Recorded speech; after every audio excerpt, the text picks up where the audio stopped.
सरकार एक नया लॉजिक लेकर आ गई, और वो नया लॉजिक क्या था कि आप अपनी रिटर्न को अपडेट कर सकते हैं। मतलब सर, मतलब ये अभी अभी कौन सा प्रीवियस ईयर खत्म हुआ है? क्या आप मुझे इसकी ड्यू डेट बता सकते हैं? 31 जुलाई 25। Can you tell me technically what is the last date? Like अगर मैं इस डेट के बाद भरता हूं, ये डेट निकल गई अगर, तो भी कोई टेंशन वाली बात नहीं है, क्योंकि लास्ट डेट हमने क्या पढ़ी थी? 31 दिसंबर 25, 3 months prior to the end of relevant assessment. और ये बना दिया मैंने 31 मार्च 26। तो आप पहले मुझे बताइए,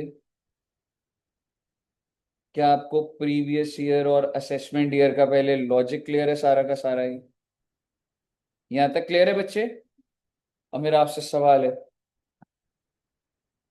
अगर एक इंसान यहाँ पे रिटर्न भरना चाहता है 31 दिसंबर के बाद, क्या वो भर सकता? जितना आपने पढ़ा है, क्या वो भर सकता? नहीं, क्योंकि हमने बिलेटेड रिटर्न पढ़ा था। एक डेट तो थी 31 दिसंबर, शॉर्ट में अगर बोलूं, या assessment which ever is earlier. ठीक है, तो 31 दिसंबर के बाद तो रिटर्न भरी नहीं जा सकती। लेकिन बेटे, आपको मैं बता दूं, सरकार ने बोला भरी जा। असेसमेंट 1 जनवरी को होगा तो भी तो इसके बाद नहीं भर सकता ना। डेट्स आप याद करिए ना, 31 दिसंबर और date of completion whichever is earlier. ठीक है, अब आप मुझे बताइए, क्या ये थोड़ा ज्यादा जल्दबाजी नहीं है? क्या एक इंसान जो जेन्युइनली रह गया, उससे 8 महीने बाद वो जाग रहा है, 10 महीने बाद जाग रहा है, क्या वो रिटर्न भर पाएगा? नहीं भर पाएगा। क्यों? बिकॉज 139(4) की डेट ही निकल जाएगी। और मैं एक और चीज कह रहा हूं, मैंने यहाँ पे ROI भरी, पर मुझे पता लगी कोई गलती। कहां पर पता लगी? यहां पर। क्या अब मैं उसे अपडेट कर सकता हूं? क्या 31 दिसंबर के बाद रिटर्न रिवाइज हो सकती है? नहीं हो सकती, नहीं। आपने जितना पढ़ा है, क्या 31 दिसंबर के बाद, क्या मैं कह सकता हूं 31 दिसंबर 25? अगर मैं बहुत ही सिंपल शब्दों में लिखूं, 31 दिसंबर 25 के बाद क्या 139(4) हो सकती है? नहीं भरी जाएगी भाई। लास्ट डेट थी 31 दिसंबर। क्या 139(5) हो सकती है? नहीं हो सकती ना। लास्ट डेट क्या थी रिवीजन की? 31 दिसंबर और date of completion whichever is earlier. तो सरकार ने बोला, इस पीरियड के बाद इनके तो रास्ते बंद हो गए। तो सरकार ने बोला 139(8)(a) भर लीजिए। यानी कि सर, अगर मैंने आज तक रिटर्न ही नहीं भरी और मैं इस पीरियड में आ गया हूं, तो मैं रिटर्न 139 भर पाऊंगा? नहीं भर पाऊंगा। पर कौन सी रिटर्न भर सकता हूँ? 139, दैट्स अपडेटेड रिटर्न। यानी कि सर, अगर मैंने पुरानी रिटर्न भरी थी और मुझे अब रिवाइज करनी थी, पर रिवाइज का पीरियड निकल गया, तो क्या मैं 139(5) कर सकता हूँ? नहीं कर सकता। कौन से रिटर्न भर सकते हैं? 139(8). अब सवाल ये है, 139(8)(a) कब तक भर सकते हैं sir? Up to 24 months from the end of relevant assessment year. Okay, 24 महीने हैं आपके पास। कौन से पीरियड से? असेसमेंट ईयर खत्म। अरे सर, थोड़ा बना के दिखाओ। लो बेटे, अगर मैं आपको बोलूं 1/4/24, 31 मार्च 25, 31 जुलाई 25, 31 मार्च 26, 31 मार्च 27, 31 मार्च 28। ओहो, so what is my relevant previous year this? And आप समझिए, ये एक स्टैंडर्ड ड्यू डेट थी, एंड आप समझिए हद से हद सरकार आपको कहां तक बोल रही थी, 31 दिसंबर 25 तक। बेटे इस पीरियड से पहले का ही तो खेल है ना ये सारा, 139(4) और 139(5) का। क्या इस पीरियड के बाद 139(4) या 5 हो सकती है? नहीं हो सकती। तो सरकार ने बोला 139(8)(a) का पीरियड क्या हो जाएगा बच्चे, कब तक भर सकते हैं आप? 2 years from the end of relevant assessment. Can you tell me what is the end of relevant assessment here? और यहां से जब मैं 2 साल पकड़ूंगा, so that's 31st March 28. Now the thing is, यानी कि जैसे ही 139(4) और 5 का पीरियड खत्म हुआ, वैसे ही किसका पीरियड चालू हो जाता? 139(8).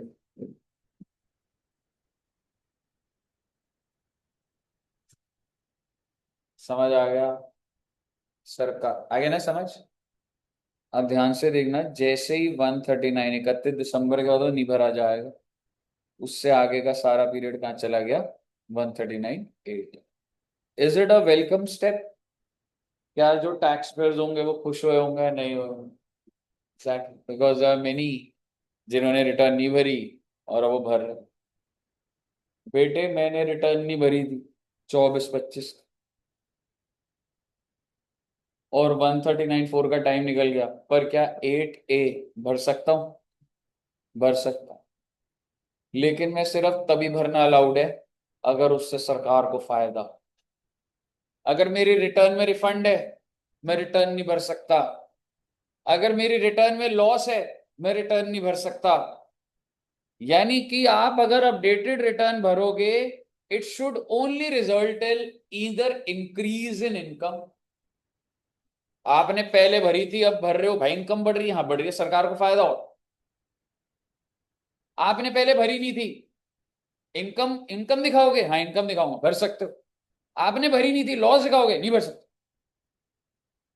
आपने भरी थी 1 करोड़ की उस टाइम पे, अब कह रहे हो नहीं नहीं मेरी इनकम 60 लाख है, भर सकता हूं मैं? नहीं भर सकता। सरकार कह रही है 139(8)(a) में आप सिर्फ तभी भर पाओगे जब हमें फायदा। If the updated return results in a loss, you cannot file. If the updated result leads to decrease in income, you cannot file. If the updated return leads to refund, you cannot file. If the updated return results to decrease in tax liability, or if I say increase in loss, तो भर पाओगे क्या?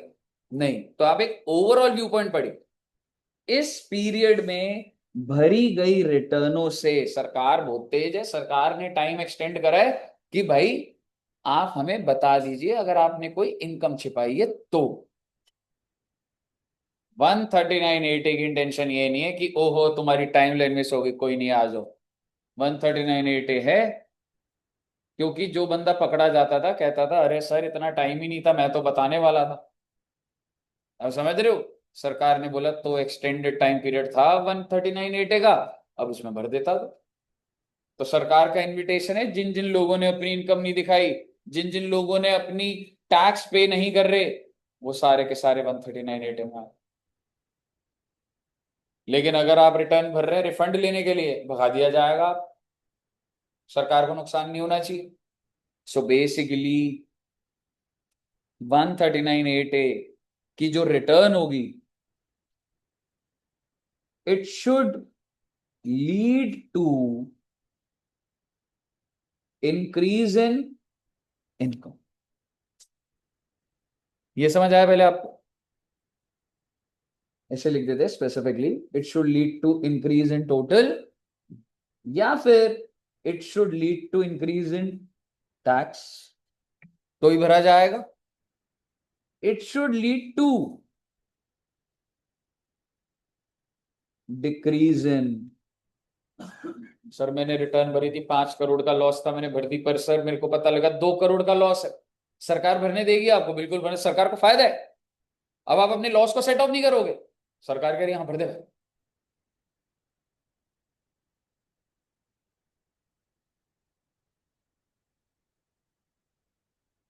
ऐसे ही लिख रहा हूं बस एक लैंग्वेज में, should not lead to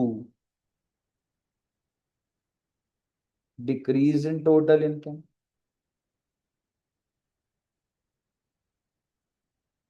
decrease in tax, increase in refund. अच्छा सर मैंने रिफंड भरी थी, मैंने रिटर्न भर दी थी, 6 करोड़ का रिफंड था, अब मैं अपडेट करना चाहता हूं, उससे रिफंड 2 करोड़ हो जाएगा, सरकार भरने देगी? सोच के देखिए please. I have already filed a return within the time limits, and how much refund I am claiming? 6 crore. Now I want to update the return, और उससे क्या होगा, रिफंड क्या हो जाएगा? 2 करोड़। भरने देगी, सरकार को फायदा होगा। समझ रहे हो? So if it leads to decrease in loss या फिर डिक्रीज इन रिफंड, ले देखे कंक्लूजन पॉइंट ये 139.8 है, जो भी बंदा भर रहा है पूरे इंडिया में, उससे फायदा सिर्फ एक ही इंसान को हो रहा है, सरकार को। समझ रहे हो? यही है ना कंक्लूजन? लिख दीजिए भाई साहब। अब आप ये सेक्शन में पढ़ेंगे तो 139.8 है आपका, डन है बच्चे।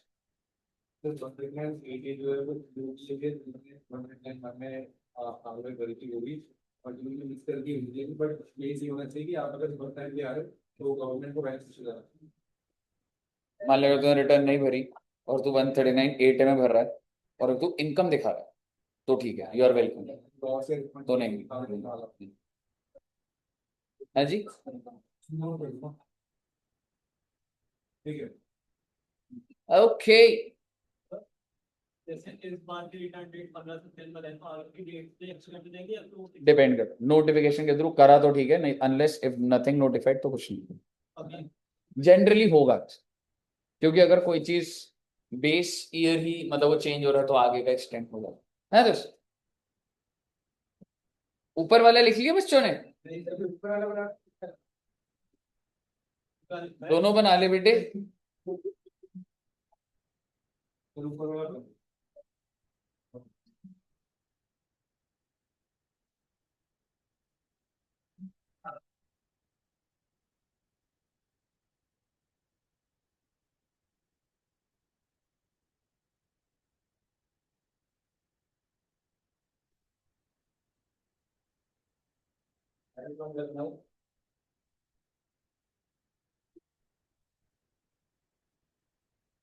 थर्टी फर्स्ट के लिए टेस्ट के लिए पढ़ रहे हैं ना बच्चे?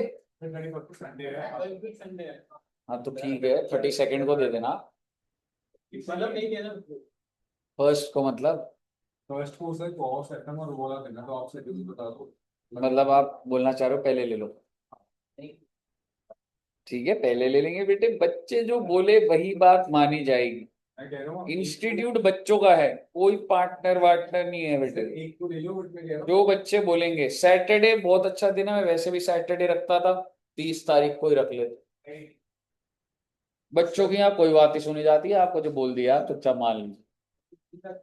हाँ हाँ, बड़े बच्चों की सुनी जाती है, पर आपको भी इतना बड़ी नहीं है।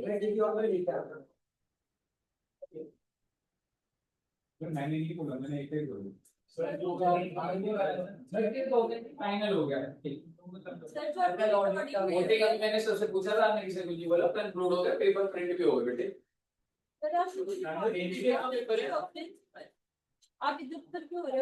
ऐसे थोड़ा ना होता है मैम, ऐसे खड़े रह के पढ़ाते रहो, एक बार 6 घंटा इधर खड़ो।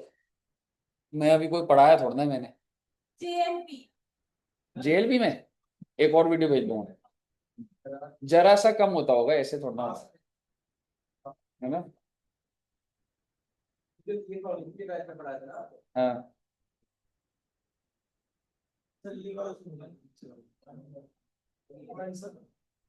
है जी, वेरी गुड। बस बेटे आप लोग रोक नहीं सकता, सारे बच्चे पास हो गए बेटे, अब आपका बैच सबसे बेस्ट है।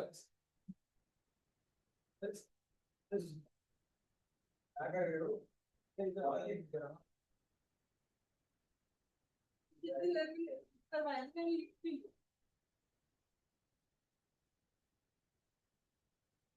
मेहनत करो बेटे, इतनी मेहनत करो, नाम रोशन करो बेटे अपने parents. Hard work is the key.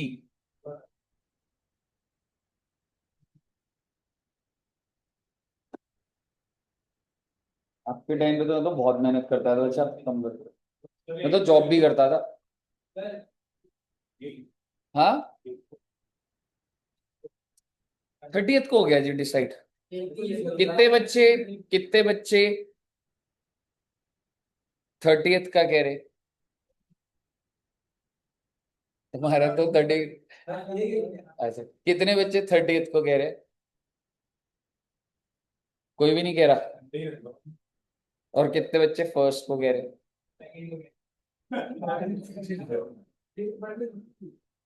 First को कितने बच्चे कह रहे?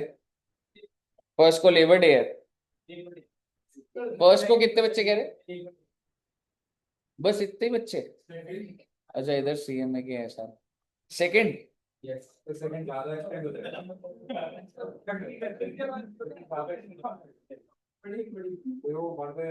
या थर्ड?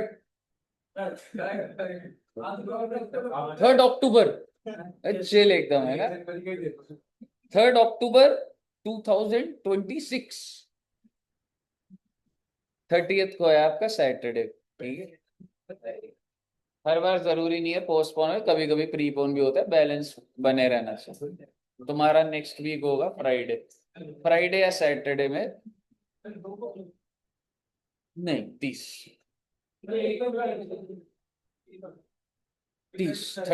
आप देखो, आप एक बात बताओ, मैं आपकी बात मानता हूँ। आलोक जी ने जो बोला वही होगा। आलोक जी 30th या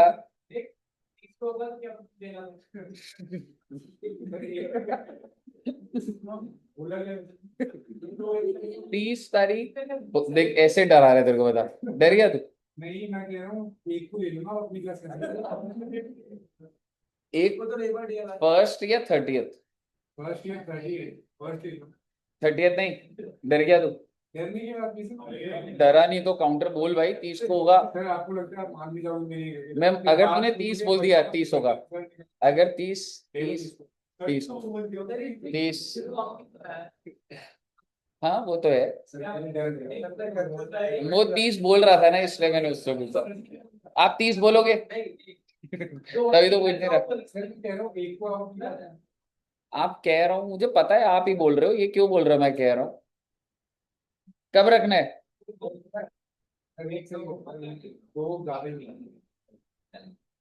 सीएमए वाले बच्चे बताएंगे, चलो सीएमए वाले बच्चों से। फर्स्ट को दोस्ती निभा रही हो तुम।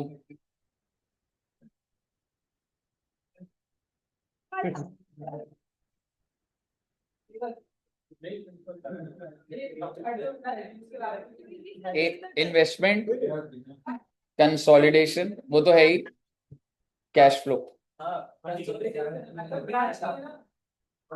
Branch C. चलिए आइए, आओ बेटे आओ।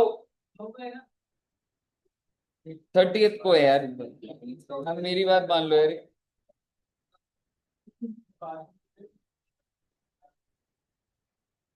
अरे हो जाएगा यार, थोड़ा कभी कभी प्रेशर लिया करो यार, चिल करते हो पूरा टाइम।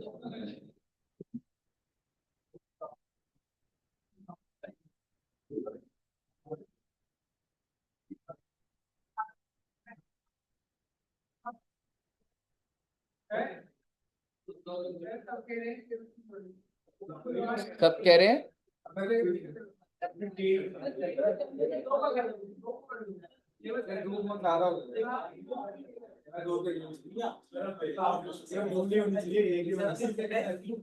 एक को तुम्हारी ऑलरेडी इतनी क्लासेस होती है, कितने बजे फ्री हो गए तुम? आपकी क्लास नहीं आती, मेरी क्लास तो होगी ना। उसके बाद 4:30 फ्री हो जाओगे। फर्स्ट को रख लेते, फर्स्ट को रख लो।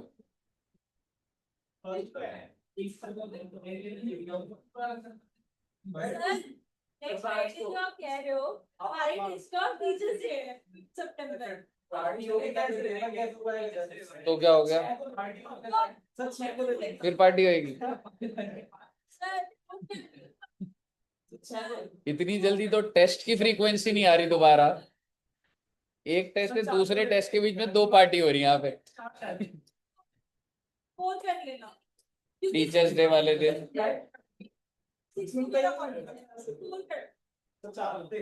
फ्राइडे होगा या सैटरडे होगा, इससे ज्यादा और कुछ इससे ज्यादा दिमाग नहीं चल सकता। फ्राइडे फ्राइडे दे दो सुबह सुबह, हाँ हो जाएगा। चलो कोई नहीं, आओ अभी नहीं, फ्राइडे या सैटरडे ही होगा, 2 में से ही होगा। आप फ्राइडे दे देना, ये बच्चों का सैटरडे का कंफर्म्ड है, फर्स्ट हो गया, ठीक है। अपडेटेड रिटर्न पढ़ लिया था ना बच्चों ने? एक बार बच्चे थोड़ा लैंग्वेज एक बार पढ़ते हैं, एक बार प्लीज पढ़िएगा। फिर 139 140B कराने का।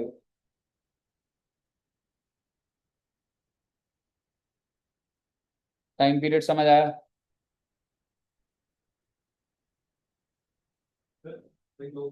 इस तरीके से ना लैंग्वेज लिखनी पड़ती है, तो मैं इसलिए रीड करा रहा हूँ, ऐसा नहीं है कि आप ऐसी मतलब जनरली लिख रहे हो, तो थोड़ा लैंग्वेज को पकड़ना हो।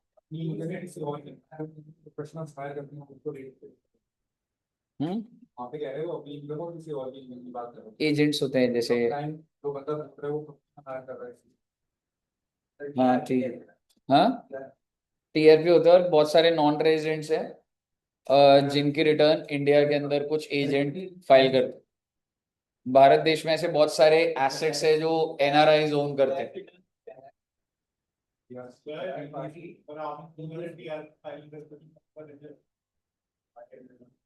नीचे सर्टिफिकेट नंबर लग जाता है ना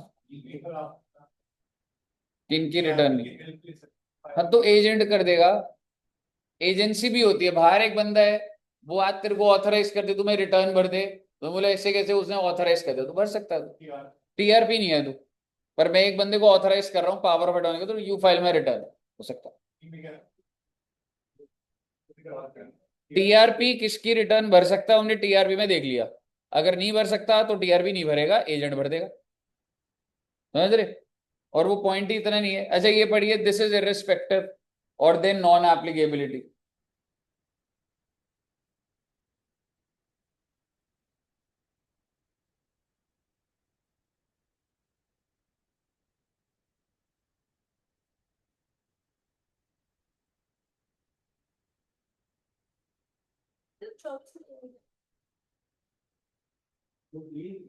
पढ़ लिया?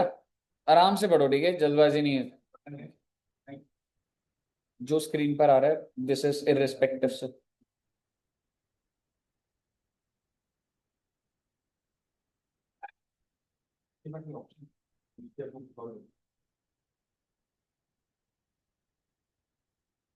पढ़ लिया? थ्री को नॉर्मली कंसीडर क्यों कर रहे हैं? हाँ थ्री अलाउड है पर कंसीडर नहीं कर रहे। तो मान लो लॉ सेटल थी, अभी यहाँ पे वो सीधा ही कहना चाहिए लॉ सेटल पे नो, अगर मान लो तुमको कह रहा हूँ गेन अगर यहाँ पे कम और वो भी हैज द इफेक्ट आ सकता है। सर ये और एक जगह और है जहाँ पे 139 ये ना नॉर्मली कंसीडर नहीं कर, बट आप कह रहे हो मतलब सिचुएशन बना लो, अगर मैं ऐसे बता दूं, शेयर का हाल हो गया। ठीक है।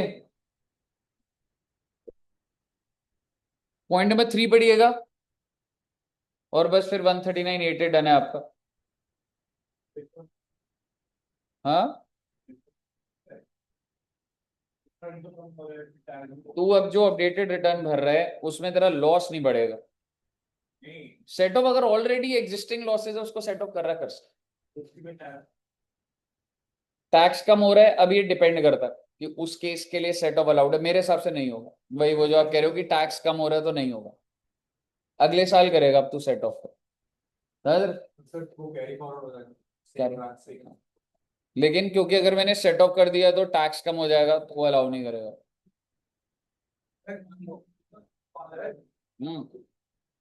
मैं तो आज कॉफी भी नहीं पी यार, गर्मी इतनी हो रही थी उस टाइम। आप देखे तो आपकी बराबरी कर रहा है ये। संगीत आए थे ना पढ़ लिया बच्चे ये? आइए इसके बाद वैसे मतलब कहाँ लिखा है वैस? क्या होता है फ्लावर का? वो जो वैस होता है नहीं पता किसमें? डाउट था ना 270 है बताया था आपने इसको। अरे वो वाला वीएस कहाँ लिखा हुआ है? भाई कहाँ से पढ़ रहा है पता नहीं, ऐसे दिखा दियो एक बार। 3 बुक खुल के बैठ के पढ़ रहा है। क्या कर क्या रहा है मैं कर रहा है इसके एग्जाम के ना मार्क्स अच्छा एक बात बताइए, एक बार अब ये पढ़िएगा, क्या बोल रहा है वो? Circumstance in which updated return can not be furnished. Exam में आ सकता है 2 नंबर का कि सर्कमस्टांस बता दो, ठीक है। No updated return shall be furnish in the following scenario. मैं कुछ नहीं बोलूंगा, पढ़ने की एबिलिटी डेवलप करिए। 2 सिनेरियो समझा दीजिए।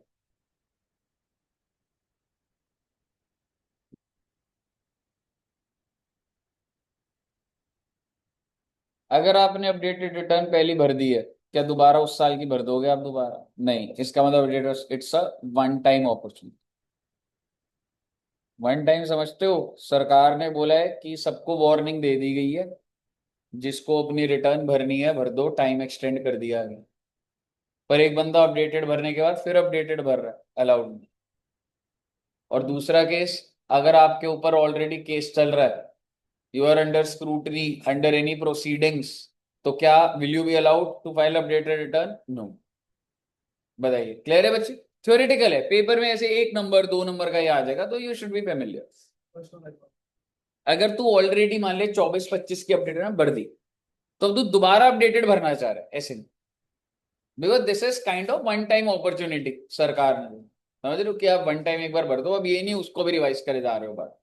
बताइए, क्लियर है? उसमें तो अपील और पे वाला option there are many types of appeals, और वो तो उसके आप उस डिटेल में भी जा ही नहीं पाओगे। बट अगर आपके ऊपर ऑलरेडी उस साल में कोई केस चल रहा है, ठीक है, तो तू उस साल की अपडेटेड भर के क्या करेगा? तेरा तो केस ही कोई और सुन रहा है, समझ रहे? अगर ऑलरेडी असेसमेंट में जा चुका है तो। ऑफिसर के पास हाँ ठीक है, तो वो वाली चीज। बताइए, क्लियर है बच्चे? अगली हेडिंग लिखिएगा। एक बात बताओ, ये आप नोट डाउन कर लोगे ना? मैं बस भेज दूंगा आपको, तो अभी करोगे? ठीक है, ये लिख लो बस, सर्कमस्टांस इन विच अपडेटेड होगा, क्योंकि इसके अलावा तो लिख लिया था यार, जो मैंने बना दिया था उसमें आ तो गया सारा। ये वाले तो पॉइंट आए गए आपके, ठीक है। सिर्फ हमारा ये वाला नहीं आया, circumstance in which updated return can not be furnish. ये लिख लो बस, सफिशिएंट है।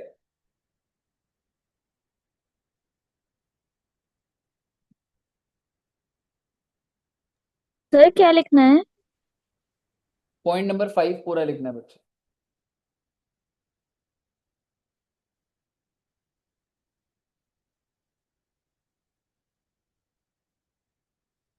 स्वास्तिक जी लिख लो ना, फिर वो टाइम निकल जाएगा।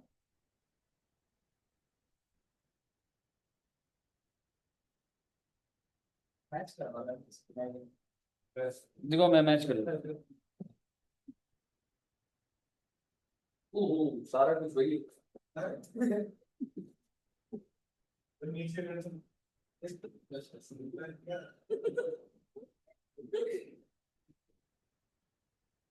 कुछ रह गए।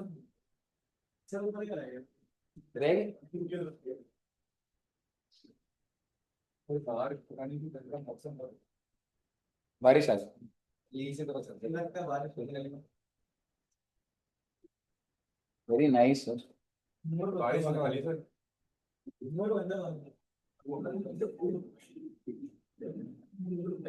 अच्छा मौसम हो रहा है।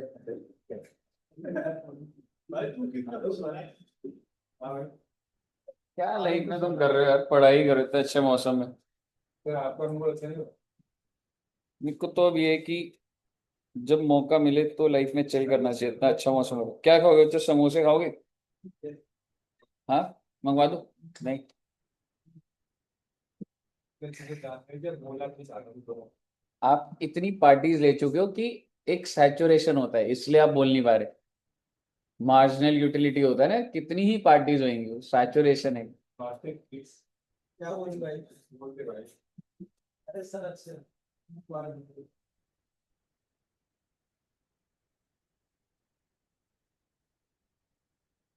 बहुत अच्छा मौसम लगा, वेरी गुड।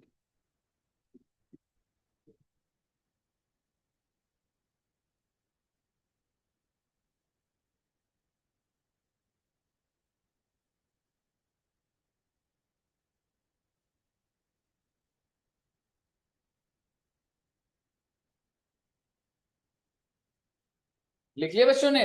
ठीक है।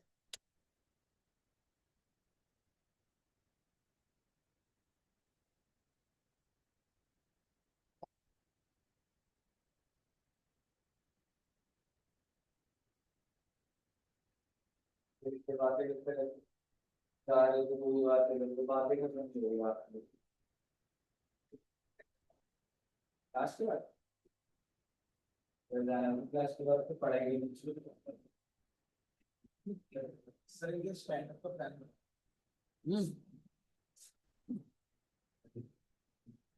आकाश सारी बातें ही वो हम लोग मस्ती करा करते थे। कब का? पता नहीं इसके लिए क्लास छोड़ के? मेरा आपकी तो और तो इस बार टेस्ट में एमसीक्यू भी डलवाई देना। आपने बोल दिया अब एमसीक्यू डलेंगे भाई। Tell me, all आपको उसका टेस्ट बनवाना क्वेश्चन सिलेक्ट करके दे दो ना, स्कैनर से डाल दूंगा इस बार तुम्हारे, ठीक है? स्कैनर करो तुम।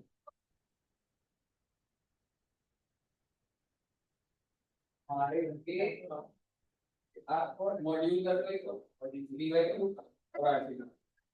तीनों में से होगा इंस्टीट्यूट के मटेरियल में से लिखिए बच्चों। आइए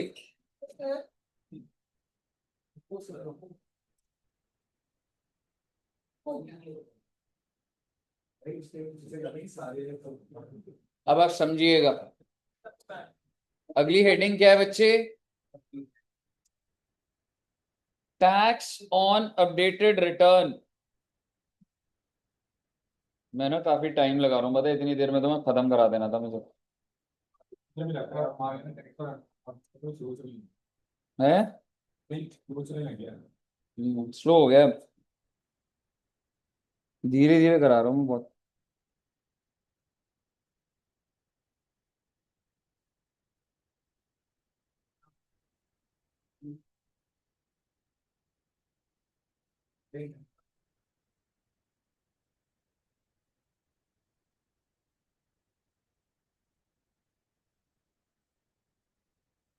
चलिए अब बच्चे, अब आप ना बस सुनते जाइएगा, लिखने का टाइम आपका घर पे है क्योंकि मुझे खत्म कराना है। आइए, नेक्स्ट हेडिंग क्या है जी हमारी? Tax on updated return. देखो, जब तुम अपडेटेड रिटर्न बनोगे, एक बात तो ऑब्वियस है कि इनकम बढ़ेगी तो टैक्स भी बढ़ेगा। हाँ ठीक है, लॉस कम हो सकता है, कुछ है, बट क्या मैं कह सकता हूं जनरली अपडेटेड में टैक्स आएगा? ठीक है, तो क्या बोल रहा है? दैट यू हैव टू पे द टैक्स, यानी कि भाई अगर तुमने कुछ छिपाया है तो वो इनकम बता दो, उस पर टैक्स दे दो, और ना ही सिर्फ ये, एडिशनल टैक्स भी लगे। जो मैंने आपको बोला था ना, एक टाइम का मौका मिल रहा है, जो इनकम बतानी है बता दो, तो टैक्स तो लग ही रहा है। उसके ऊपर क्या लगेगा? Additional tax, interest, fees before furnishing the updated return. ध्यान से देखिएगा, in case where no return is filed earlier, यानी कि आपने कोई रिटर्न ही नहीं भरी और अब आप भरने आ गए हो अपडेटेड रिटर्न के अंदर, तो tax is to be paid. मैं पहले टैक्स की बात कर रहा हूं, उसके साथ साथ क्या आ जाएगा बच्चे? And fees before furnishing the updated. भाई अगर आप इतना लेट आए हो तो आपने एडवांस टैक्स भी नहीं दिया होगा, अगर नहीं दिया तो वो भी दोगे, 234C, 234B। रिटर्न ना भरने की वजह से 234A का इंटरेस्ट, सब कुछ लगेगा आपको। ठीक है जी, यही बातें सारी बार बार लिखी हुई, तो आपको ये क्लियर है कि आपको टैक्स पे करना है इंटरेस्ट और फीस के साथ। आगे क्या बोल रहे हो बच्चों? Manner of computation. आपको पता है, आप अपनी अपडेटेड में इनकम दिखा रहे हो, ठीक है, इनकम पे आपने टैक्स निकाला, अगर ऑलरेडी टीडीएस कटा हुआ है तो माइनस होना चाहिए, नहीं होना चाहिए? अगर आपने कुछ एडवांस टैक्स पहले से पे करा, माइनस होना चाहिए, नहीं होना चाहिए? बिल्कुल माइनस, जो बच गया वही तो टैक्स पे करना है आपने। ठीक है, तो मैनर ऑफ कंप्यूटेशन, ये क्या हेडिंग है आप बताइए? 234A का इंटरेस्ट तो लगेगा ना अगर रिटर्न नहीं भरी है आपने तो? हाँ जी, वो क्या चीज लग जाएगी? डेप्रिसिएशन तो हाँ ठीक है, वो है, वो तो बहुत ही डिटेल चले गया कि अगर आपने डिडक्शन नहीं ले रखी तो मिल जाएगी वो वाली बात। In case return is furnished earlier, तो भाई अगर पहले से रिटर्न भरी है, आज भरने आया, तो जो भी इंक्रीमेंटल टैक्स है जमा कर दो, इंक्रीमेंटल इनकम पे इंक्रीमेंटल टैक्स निकालो, उस टैक्स पे भी आपने एडवांस टैक्स पे नहीं करा, तो ले दे के बात क्या है? इंटरेस्ट तो लगेगा ही ना आपका। मुद्दे की बात मेरे को आपको जो बतानी है, ये सारी बातें आपको रीड करनी है, ठीक है, इसमें कोई ऐसा नहीं है। मेरे को आपको एडिशनल टैक्स बता, टैक्स जो लग रहा है वो लग रहा है आपके ऊपर, स्लैब लग रहा है 30% लग रहा है, जो मर्जी लग रहा है, एडिशनल टैक्स बताएंगे आप कितने परसेंट लग रहा है of the aggregate of tax and interest, और या फिर कितने परसेंट लग जाएगा?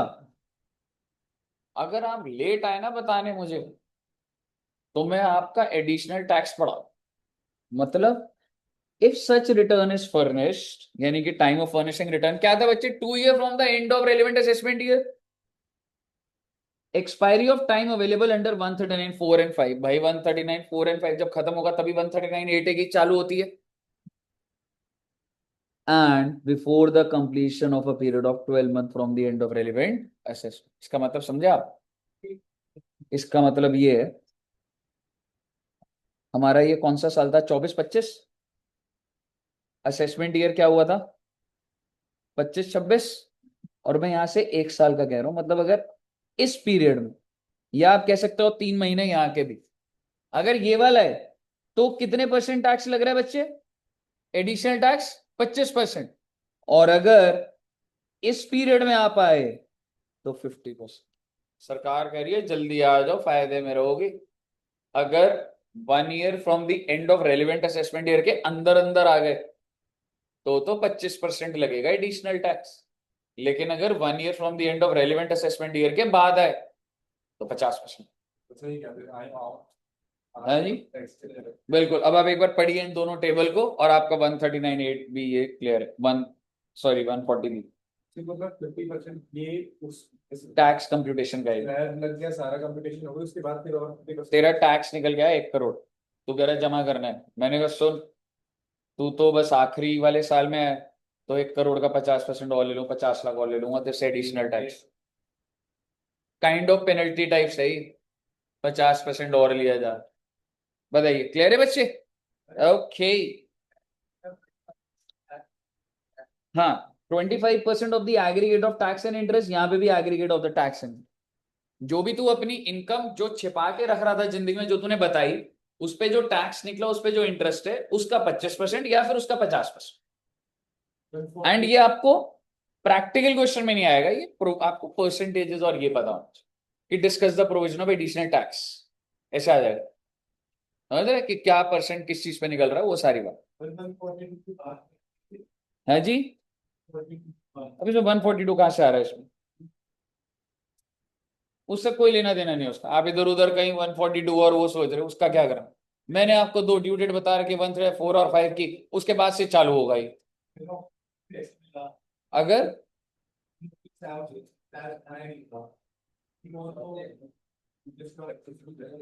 सर नोटिस वाला उसके अकॉर्डिंग कंप्यूटेशन नहीं करेगा यार 142 अब सरकार है, वो डिपार्टमेंट में, मैंने आपको जस्ट आपकी बुक में लिखा भी नहीं है 142 का नोटिस समझाने का भी। 142(1) का नोटिस आ गया, उसके तहत जमा कर दोगे तो नहीं होगा भाई कुछ, सर, वो तो अलग इंडिविजुअल कैटेगरी वो तो अलग। और वो तो समझो ना, वो किस टाइम पीरियड पे आ रहा है, वो सरकार की बैकएंड पर वो है। 142(1) का नोटिस है, आपको इतना समझना है, उस पीरियड में आपने जमा कर दिया तो ठीक है बस। तो ये थोड़ा ना है वो, ये तो अलग चीज है, ये तो टाइम पीरियड निकल गया, सरकार ने आपको 2 साल दिए, उससे आगे 2 साल 3 महीने टेक्निकली। बताइए, क्लियर है? आइए सर जी, अब मैं आपके साथ पैन नंबर की डिस्कशन कर रहा हूँ, नोट भेज दूंगा मैं। नहीं बेटे, अब टाइम बहुत हो चुका है, घर जाके लिखना।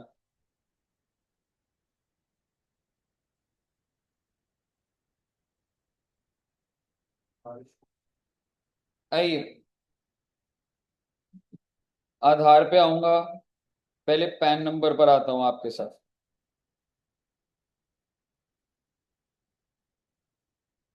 मेरा आपसे सवाल है, आप सभी बच्चों के पास पैन कार्ड है? क्यों है? जरूरत पड़ गई थी क्या कोई? क्यों? ऐसा क्या आप कोई काम कर रहे थे जो किसी बैंक ने बोल दिया या किसी ने बोल दिया विदाउट पैन, ऐसा है क्या? बैंक अकाउंट बैंक अकाउंट खोलते टाइम बोल दिया उन्होंने पैन कार्ड चाहिए? एग्जैक्टली, वो पॉइंट आ जाए। ठीक है, हालांकि पहले तो बिना पैन नंबर के भी खुल जाते। ठीक है, आइए सेक्शन है 139A, एंड मैं इसमें आपको जो रेलेवेंट बातें बताऊंगा आपको वो तो जाननी जाननी है, बाकी अब उसको नॉर्मल रीड करेंगे। ऐसे 8-10 पेज का थ्योरेटिकल बहुत सारी बातें लिखी है, रेलेवेंट तो बिल्कुल नहीं है, लेकिन रिस्क नहीं ले सकते, वन टाइम रीड तो जरूर कर।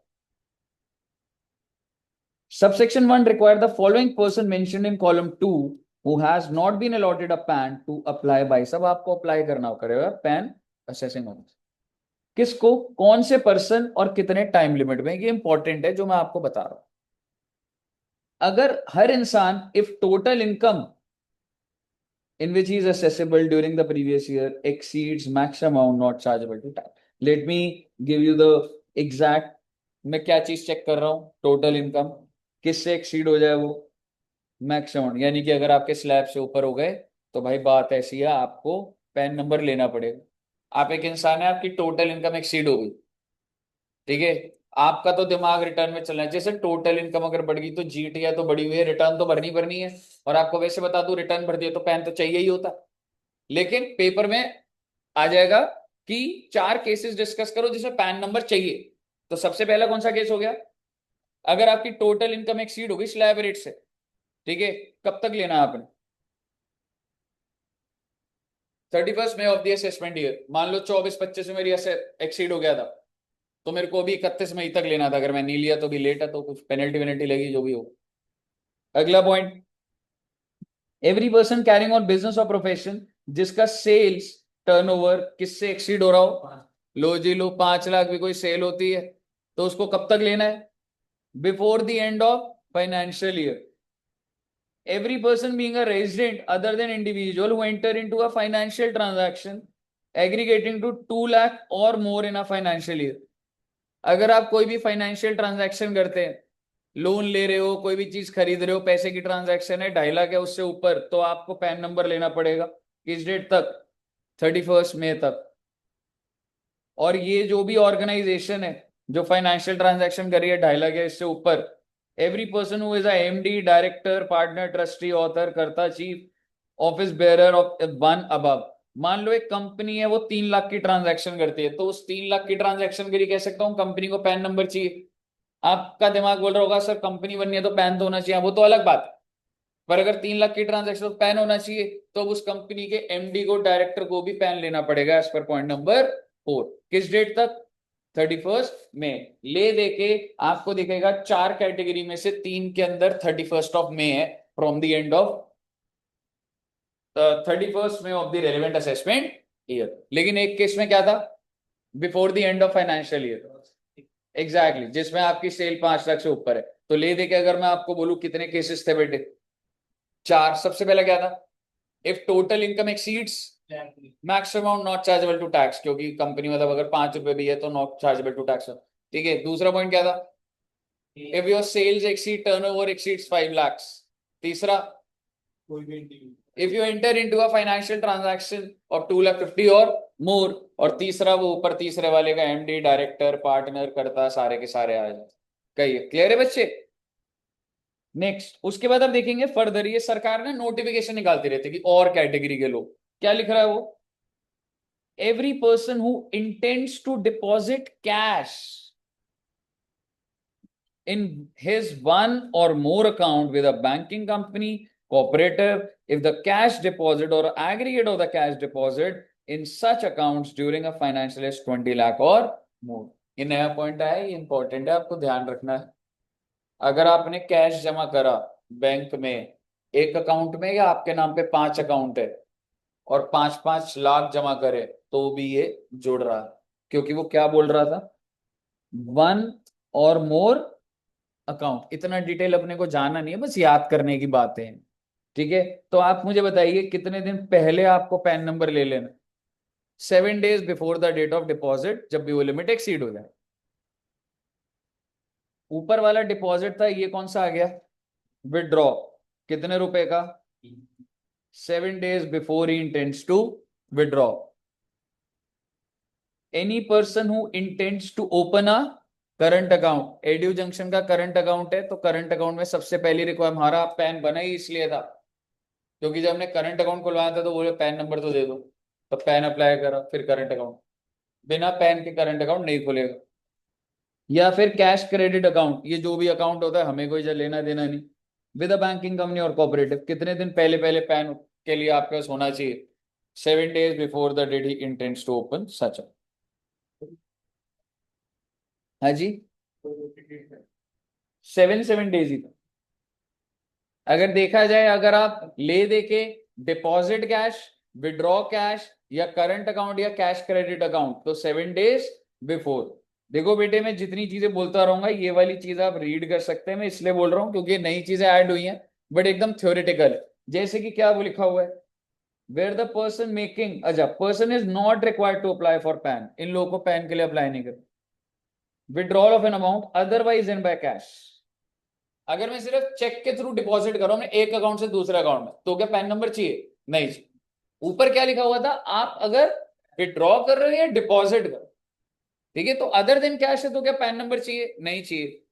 या फिर और opening a current account not being cash credit account, अब ये क्या होता है हमें नहीं जानना भाई। ठीक है जी, अगर आप करंट अकाउंट खोल रहे हैं and it's not being a cash credit account, तो आपको पैन नहीं चाहिए। दूसरा क्या है, ये बी और C, transaction is entered with IFSC banking unit and such non resident और a foreign company does not have an income chargeable to tax. कुछ नहीं है बेटे, आपको याद करना पड़ेगा। ठीक है, कोई कहानी के अंदर नहीं जा सकते।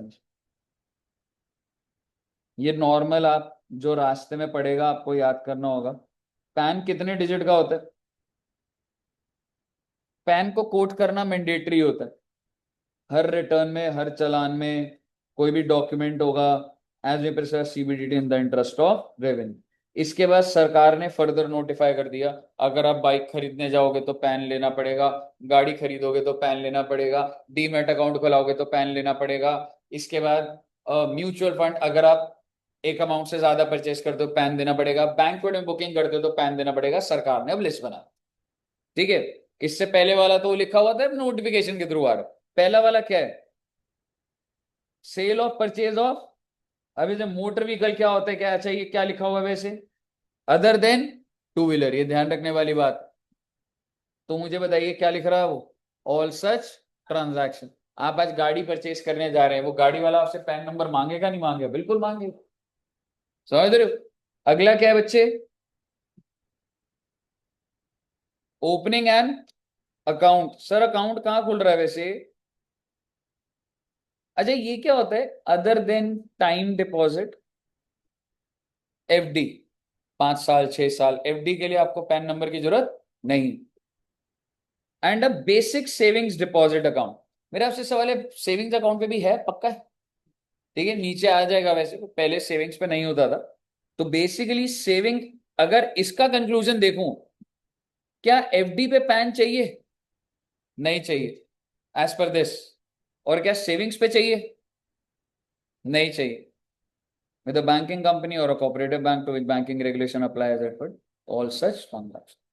यानी कि ले दे के अगर मैं अभी कंक्लूड करूं, रिकरिंग डिपॉजिट आरडी अकाउंट पे चाहिए होगा, करंट अकाउंट पे चाहिए होगा, लेकिन एफडी और सेविंग्स पे नहीं चाहिए।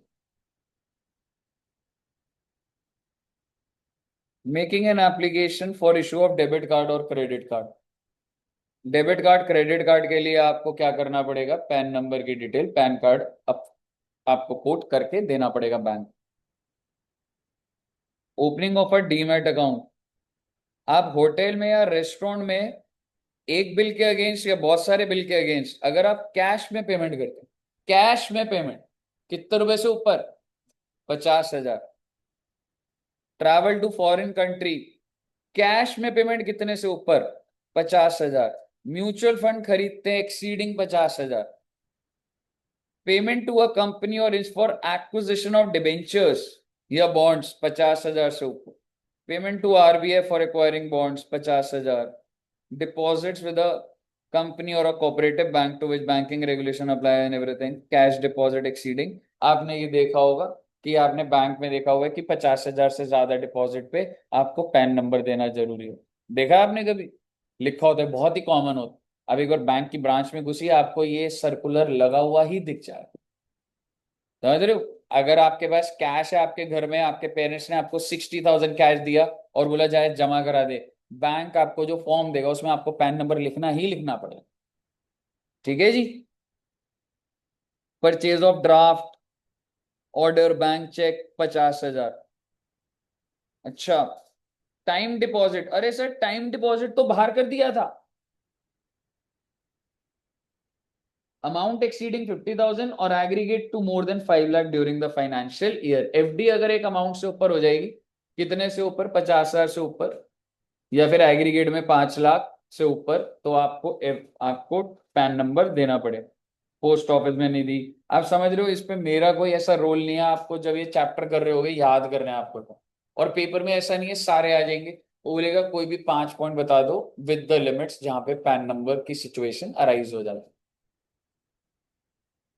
Prepaid instruction payment, prepayment payment वो कर रहे हो, ठीक है, कुछ नहीं है, इसको ऐसे ही देखोगे। LIC कितने से ऊपर बच्चे? 50,000। Sale or purchase of securities 1 lakh.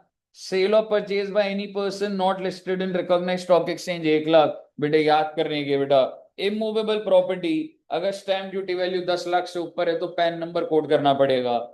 Goods और service other than this amount exceeding 2 lakh पर ट्रांजैक्शन, अगर आप किसी को सामान बेच रहे हैं 2 लाख से ऊपर का सामान है तो पैन नंबर आपको उस बंदे से लेना पड़ेगा। ये आपको प्योरली ऐसा नहीं है, इट्स नॉट पॉसिबल आप 18 पॉइंट सारे याद कर लोगे, बस आपको थोड़ा लिमिट्स और वो ध्यान देनी चाहिए। कुड बी इधर इन ट्रू फॉल्स MCQ कोई एक दो में आ जाए। मुझे बताइए, क्लियर है बच्चे? खत्म नहीं हुए बेटा अभी। Minor to quote PAN of the guardian, पढ़िए एक बार इसको। कोई बात नहीं, जैसा आ रहा है वैसे ही पढ़ लीजिए।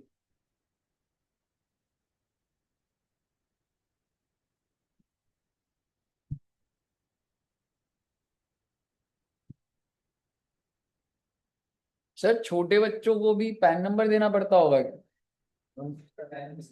ये सारे बेटे यूट्यूब चैनल है छोटे बच्चों के, जो इतने करोड़ों में कमा रहे होंगे, आपको क्या लग रहा है यूट्यूब ने उनका पैन नंबर नहीं लिया होगा? बिल्कुल लिया होगा। पर उन बच्चों का पैन नंबर नहीं है तो किसका पैन नंबर दे दो? गार्जियन या पेरेंट्स। ये सब कुछ नहीं है, ये तो रीड करोगे आप 1 टाइम। ये सर्टेन वे बिल्कुल इंपॉर्टेंट नहीं है, लेकिन जस्ट आप एक बार सिर्फ सेफर साइड रीड करेंगे। एक TDS के अंदर एक पॉइंट था, अगर आपने पैन नंबर नहीं दिया ना तो 30% पे आपका TDS, सॉरी 30 बोल दिया मैंने, 20% इज द मैक्सिमम रेट जिसपे TDS है। आप 194C में पेमेंट करनी है, मैंने बोला भाई पैन नंबर दे दे, क्यों 1% या 2% काट, आपने नहीं दिया, मैं 20% काट दूं। ठीक है, तो पैन ना देने से higher rate of TDS cut जाता है। पैन कहाँ कहाँ पे कोड करना है? अपने एम्प्लॉयर को कोड कर देना, TDS डिपार्टमेंट को कोड कर देना, रिटर्न में कोड कर देना है, तो नॉर्मल रीड करने को।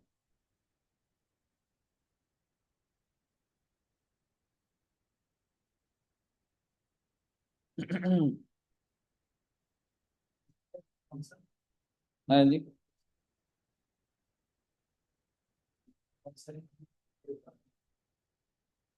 कौन सा है ये मतलब? TCS के अंदर था, TDS का होगा, उसका कुछ नहीं करना आपको इसमें। ठीक है, interchangeability of PAN with Aadhaar, let me tell you, बस पैन नंबर वाला तो खत्म ही हो रहा है, आधार छोटा ही है। आपने देखा था सरकार हर चीज को इंटीग्रेट कर रही थी, integrate your Aadhaar with your demat account, with your bank account, with your pan account, ऐसे सरकार ने बहुत ये चीज करी, सो दैट उससे क्या हो जाए कि कल को अगर आपने अपना आधार नंबर भी बता दिया तो आपके आधार पे पीछे ही वो पैन नंबर मैप्ड होगा, so I not ask for PAN number for. क्यों? वाई? बिकॉज पैन नंबर जो है वो बायोमेट्रिक लेवल पे नहीं था ना, लेकिन आधार क्या था? बायोमेट्रिक लेवल पे। ठीक है, उसमें थंब इम्प्रेशन, आई रेटिना, ठीक है, तो इस तरीके से था। तो गवर्नमेंट की ये ड्रिल थी कि भाई हम धीरे धीरे लोगों से पैन का बोलने की जगह क्या बोलेगा इनकम टैक्स डिपार्टमेंट, आधार नंबर बताओ। लेकिन क्या ये एक बहुत बड़ी एक्टिविटी है? बिल्कुल। उसके लिए क्या करना पड़ेगा, जितने भी लोगों का पैन है, तुमको अपने सिस्टम में लॉग इन करना है इनकम टैक्स पे, अपने पैन नंबर के नीचे आएगा आधार नंबर भी बता दो, ओटीपी आएगा, तो अलाइंड हो गया बस ये एक्टिव। पर क्या पूरे इंडिया से सब लोगों से कराना कैसा हो जाएगा? 10 दिन में कर दो सारे। सरकार डेडलाइन पे डेडलाइन देती रहती। उन्होंने देखा टोटल 50 करोड़ पैन इशू हो रखे हैं, 25 करोड़ ने इंटीग्रेट करा अभी तक, फिर नोटिफिकेशन आई लास्ट डेट, और फिर 5 करोड़ और है। तो ऐसे सरकार बहुत बार टाइमलाइंस बदली। मैं क्यों बता रहा हूं, यही हम लोग का वो होगा। आइए पढ़ते हैं एक बार। Every person who is required to furnish or intimate or quote, भाई किसी को देना है, इंटीमेट सरकार को करना है, कहीं पे कोट करना है नंबर, हिज पैन में furnish or intimate or quote his Aadhaar in lieu of PAN. If he has not been allotted a PAN but possess the Aadhaar, अच्छा क्या बोल रहे हैं सर ये, इस बंदे के पास पैन नहीं है पर क्या ये अपना आधार नंबर भी दे देगा? हाँ सर। और क्या बोल रहे हैं, has been allotted a PAN and has intimated his Aadhaar to the prescribed in accordance with the required। ये बहुत ज्यादा गहरी बात है, लेकिन आपको बस दो तीन चीजें बस मैं ये बता रहा हूँ कि हाँ भाई पैन की जगह आधार को दे देंगे, हाँ दे देंगे। पैन नंबर नहीं है, आधार दे दूं आपको, चल जाएगा, चल जाएगा। क्लियर है जी? अभी देखेंगे बच्चों।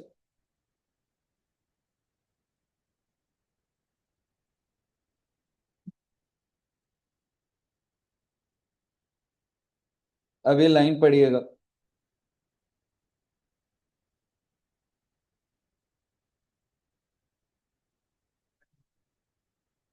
हम्म, हाँ तो अंडरलाइन करा है ना, पढ़ लिया।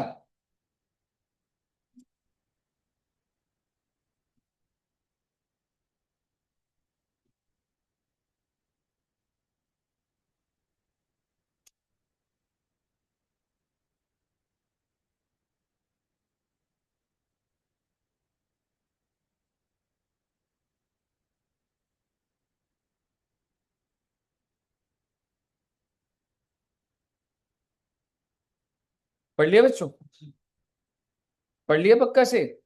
कुछ एक दो बच्चे ही पढ़ रहे हैं बस। आयुष जी पढ़ लिया? इधर से पढ़, ब्लर दिख रहा है।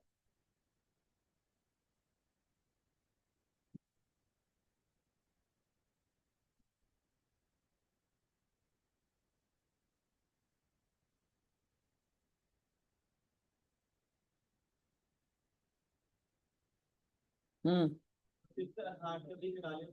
पैन के लिए कितने टाइम तक बन सकते हो? जादूश कितना टाइम तक?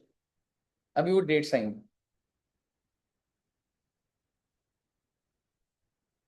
कितना टाइम तक? फिर बाद में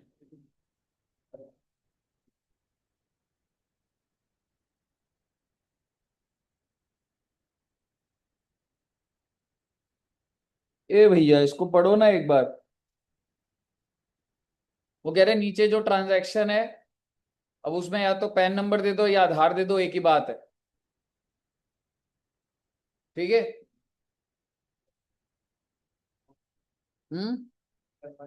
4:30 है बेटे, 8 मिनट है अभी।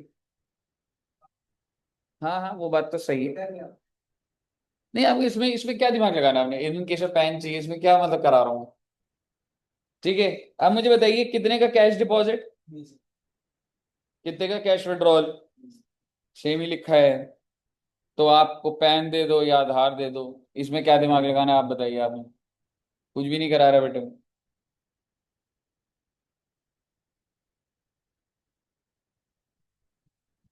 कुछ नहीं है इसका तो, पर इसको रीड कर लेना मतलब ना। मुझे पता है बेटे आप थक गए हो, ठीक है, ऐसा नहीं है कि मुझे यहाँ से पता नहीं लग रहा होता, लेकिन मैं मजबूर हूँ।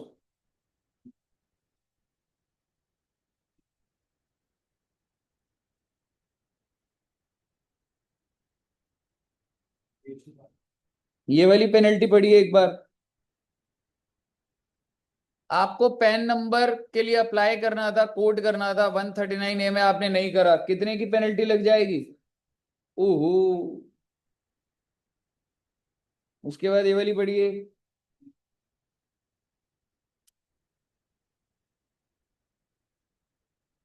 ये सिर्फ आपको रीड करके याद करने की है।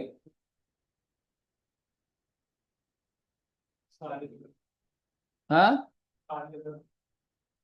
अगर,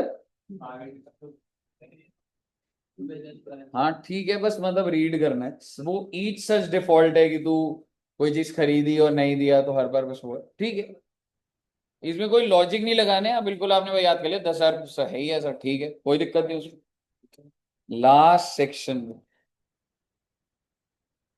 कोटिंग ऑफ आधार नंबर। अभी आप पैन नंबर कर रहे थे, to be very honest PAN number के अंदर जो इंपॉर्टेंट था वो ये था, वही वो 4 कैटेगरी और वो जो मोटर व्हीकल और वो सारी बातें मैंने आपको बताई थी, मेजरली तो वही इंपॉर्टेंट, पेपर में वही आ रहा है। ठीक है, लेकिन बीच का जो होता है वो हम छोड़ नहीं सकते, थोड़ा सा रीड जितना समझ आ रहा है बस वो करना। ठीक है, लास्ट पॉइंट, और बस ये वाला देखो छोटा ही है, देखो आधार पता है कितना है, 138। ठीक है, समझ गए। सही में छोटा है, बस खत्म। Okay okay. ठीक है, 139AA, oh my God, quoting of Aadhaar number. आप सही बच्चों के पास आधार नंबर है कितने बच्चों का नहीं है? सबके पास ही होगा आई थिंक, आपके पास नहीं है? मैंडेटरी वोटिंग सरकार जब, अच्छा ये कौन से एक्ट में मैंडेटरी वोटिंग कर रहा है? इनकम टैक्स में। क्योंकि सरकार का ये था भाई, सबने आधार ले लिया, लॉग इन करके हमें भी बता दो तुम्हारे पैन पे कौन सा आधार चल रहा है। समझ रहे हो? तो बेसिकली वो क्या कह रहे हैं, every person who is eligible to obtain, अरे सर एलिजिबल क्या होता है, is required to mandatory quote Aadhaar number in the application for allotment of PAN. आज के टाइम पे अगर आप पैन के लिए अप्लाई करते हैं तो आपको आधार नंबर चाहिए होगा। दूसरी बात, आपको कहां पे मैंडेटरी कोट करना है? Return of. बहुत अच्छी बात। फिर सरकार एक सर्कुलर लेकर आई, that quoting of Aadhaar number is mandatory in return filed on or after 1/4/19। सरकार एक सर्कुलर लेकर आई कि भाई 1/4/19 के बाद रिटर्न में आधार देना ही पड़ेगा। तो लोग जाग जाएंगे, क्योंकि रिटर्न भरनी है, आधार नहीं है, रिटर्न ही सबमिट नहीं होगी। तो सरकार ने क्या बोला,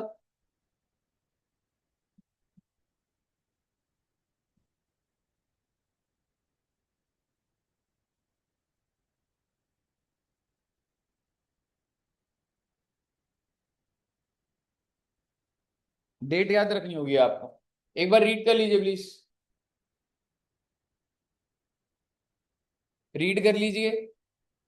हर बार जरूरी नहीं होता कि मन नहीं कर रहा रीड करने का तो आपने बोला नहीं करूंगा रीड। ठीक है, कुछ भी करना होता है लाइफ में। 1/4/2019 के बाद जो भी रिटर्न होगी उसमें आपको आधार नंबर डालना पड़ेगा। सरकार का सीबीडीटी का ऑर्डर आ गया था, क्योंकि लोग नहीं कर रहे थे रिटर्न, आधार का बोला जा रहा था नहीं भरते थे, तो सीबीडीटी ने बोला मैं रिटर्न ही एक्सेप्ट नहीं करूंगा, जो आधार डालेगा उसी की रिटर्न एक्सेप्ट करेगा। हाँ, एलिजिबल की जगह नॉन एलिजिबल वो दिखा दूंगा आपको। ऐसा कोई वो नहीं है कि आपकी इनकम ही है, नॉन एलिजिबिलिटी में जम्मू एंड कश्मीर के सिटीजन है आप, 80 साल के हैं आप, तो आपको आधार के लिए नहीं है, बस ये आ जाएगा। आपने बड़ा अच्छा सवाल पूछा, वेरी गुड।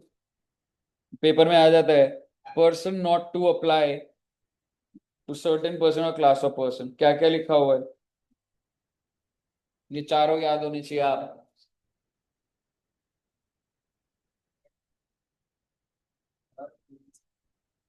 इसके अलावा बात है।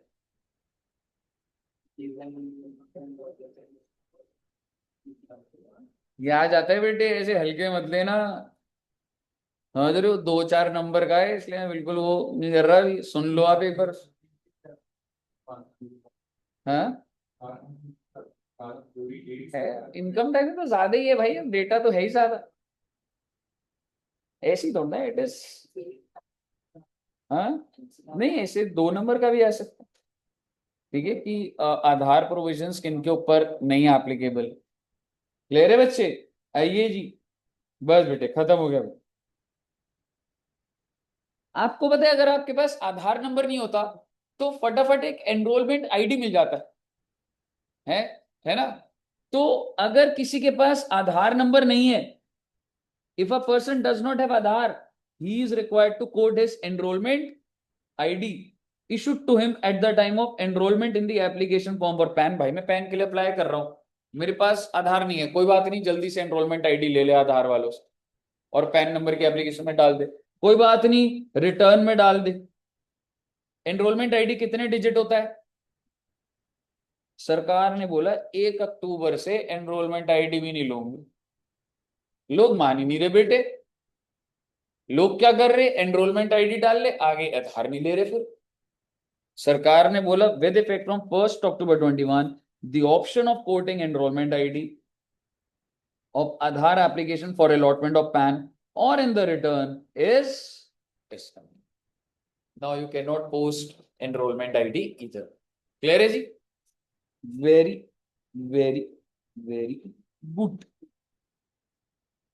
अब एक कंफ्यूजन आ गई, अब ये पढ़िए एक बार आप।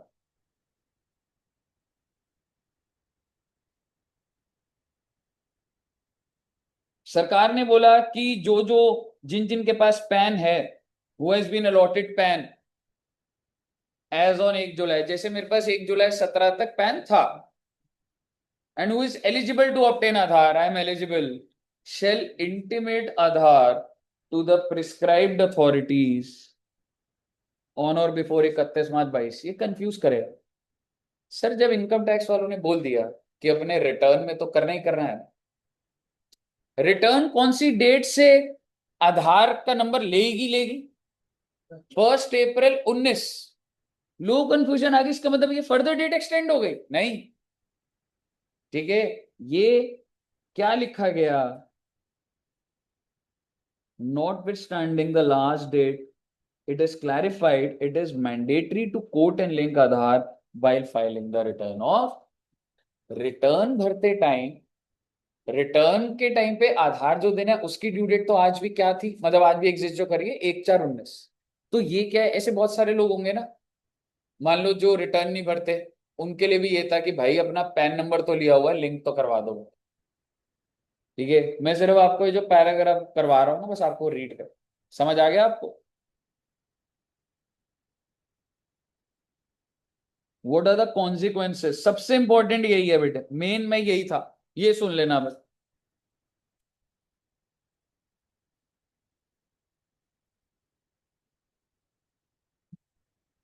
क्या बोल रहा है आप बताइए, मैं नहीं बताऊंगा।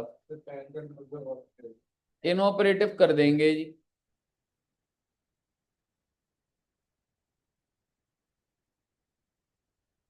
अच्छा जी,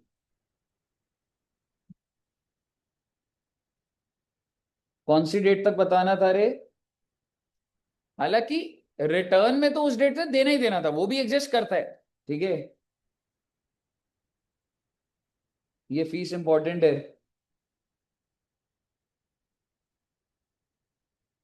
234H की फीस 1000। अगर आपने 31 मार्च 22 तक नहीं करा पैन और आधार का लिंकेज, तो कितने रुपए की फीस लग जाएगी? 1000 रुपए।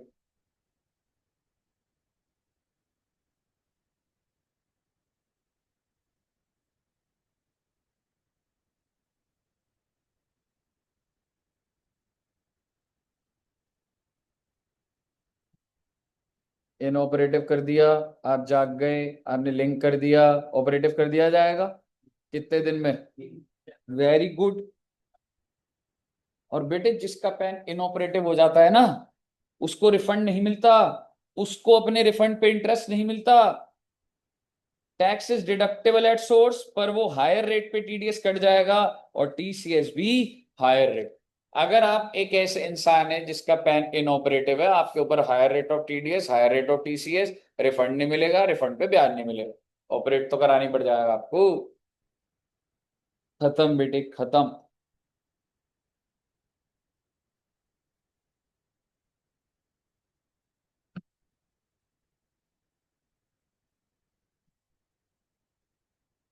ये जो कॉन्सिक्वेंसेस थे, सोच के देखो कौन सी डेट सरकार ने लास्ट रखी थी, लेकिन सरकार अच्छी है, कह रही ये जो कॉन्सिक्वेंस है ना, ये हम कब से लगाएंगे,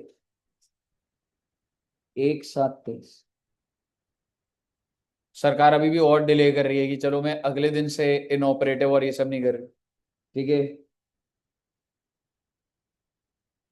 मुझे बताइए क्या यहाँ तक सब क्लियर है? तो सर जी, आपका सारा का सारा रिटर्न का चैप्टर ओवर हो। आपने आज की क्लास में देख लिया होगा कि इसमें बहुत ज्यादा थ्योरेटिकल है, लेकिन बिलीव मी, मैंने एक एक पॉइंट आपका जो कैप्चर करा है, इसको आप हल्के में मत ले लेना, क्योंकि बेटे आपने पूरा रिटर्न करा और ये आधार पैन छोड़ दिया और पेपर में यही आ जाता है ना, तो गड़बड़ हो जाता है। आप नहीं छोड़ सकते। ठीक है, इसके शॉर्ट सिर्फ अमाउंट और ये ऐसे हल्के हल्के कर लोगे तो ठीक है, बहुत डिटेल नहीं आता, ऊपर ऊपर का ही क्वेश्चन आता है। ठीक है बच्चे, चलिए तो सर जी सारा का सारा आपका रिटर्न ओवर है। नेक्स्ट क्लास में हम लोग डिडक्शंस करेंगे एंड आई ट्राई की 30% तक आपका deduction over. Okay, thank you very much.